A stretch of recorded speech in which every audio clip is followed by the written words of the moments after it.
যে ধন্যবাদ। আপনারা জানেন যে দীর্ঘ 15 বছর ফ্যাসিস্ট বিরোধী আন্দোলনের পর এই নতুন বাংলাদেশে আমরা আমাদের প্রত্যাশিত জাতীয় সংসদ নির্বাচন এবং মহান জাতীয় সংসদের ত্রয়োদশ নির্বাচনকে কেন্দ্র করে আমাদের পটুয়াখালী জেলা বিএনপির সম্মানিত সভাপতি জনাব সেলিম সরকার কুট্টি, আমাদের কেন্দ্রীয় সম্মানিত ভাইস চেয়ারম্যান জনাব আলহাজ আলতাফ হোসেন চৌধুরী সাহেব, আমি জেলা বিএনপির সেক্রেটারি হিসেবে আমরা মনোনয়ন প্রত্যাশী ছিলাম। আমরা কয়েকজনই ঢাকায় আমাদের সম্মানিত স্থায়ী কমিটির সদস্য জনাব ডাক্তার এস.জেড.এম জাহিদ সাহেবের কাছে আমাদের সাক্ষাৎকারও দিয়েছি। তারপরে যেহেতু আমরা দল করি, আমাদের একটা প্রত্যাশা থাকে, জাতীয় সংসদে আমাদের নির্বাচন করার সকলেরই প্রত্যাশা থাকে। কিন্তু যেহেতু আমরা শহীদ জিয়ার আদর্শের সৈনিক, আমরা দেশনেত্রী বেগম খালেদা জিয়ার সৈনিক এবং আমরা আমাদের সম্মানিত ভারপ্রাপ্ত চেয়ারম্যান জনাব তারেক রহমানের নেতৃত্বে এবং তার নির্দেশে আমরা এই দল করি। আমরা আজকে আমাদের সম্মানিত আমাদের সম্মানিত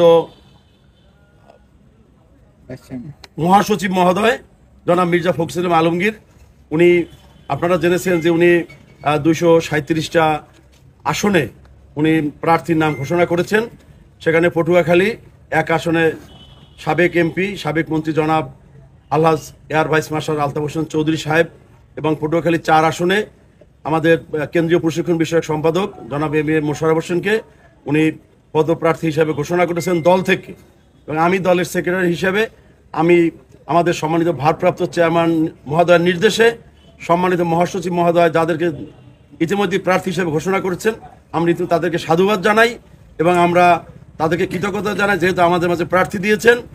আমি দলের সেক্রেটারি হিসেবে আমাদের শুধু পটুয়াখালী 2টে আসনই না, অন্য 2টা আসনও যদি আমাদের ধানের শীষে প্রার্থী আসে বা দল থেকে যদি আমাদের কোনো প্রার্থী দেয়, সেক্ষেত্রে আমাদের দায়িত্ব থাকবে ধানের শীষের 4টা প্রার্থীকেই আমরা বিপুল ভোটের ব্যবধানে জয়লাভ করে আমরা ওই মহান সংসদে পাঠাবো। এইটাই আমাদের প্রত্যাশা এবং সেই প্রত্যাশা নিয়েই আমরা মাঠে কাজ করব। আমি দলের সৈনিক, আমি শহীদ জিয়ার সৈনিক, আমার ব্রত, আমার রাজনীতি, আমার আদর্শ শহীদ জিয়া এবং আমি দলের আমাদের সকল পর্যায়ের নেতাকর্মী সকলের কাছে আমাদের এইটাই আমাদের আবেদন এবং এইটাই আমাদের মেসেজ ছিল। নমিনেশন ঘোষণার পর আমরা একটা মিটিং করেছি, সেখানে আমাদের এইটাই মেসেজ ছিল, যাদেরকে আমাদের সম্মানিত ভারপ্রাপ্ত চেয়ারম্যান দল থেকে মনোনয়ন দিয়েছেন তাদের পক্ষে আমরা আমাদের সর্বোচ্চ দেব এবং আমি সর্বাত্মকভাবে আমার সকল পর্যায়ের নেতাকর্মীদের নিয়ে ধানের শীষের প্রার্থীকে বিজয় করার জন্য আমরা ইনশাল্লাহ মাঠে কাজ করব।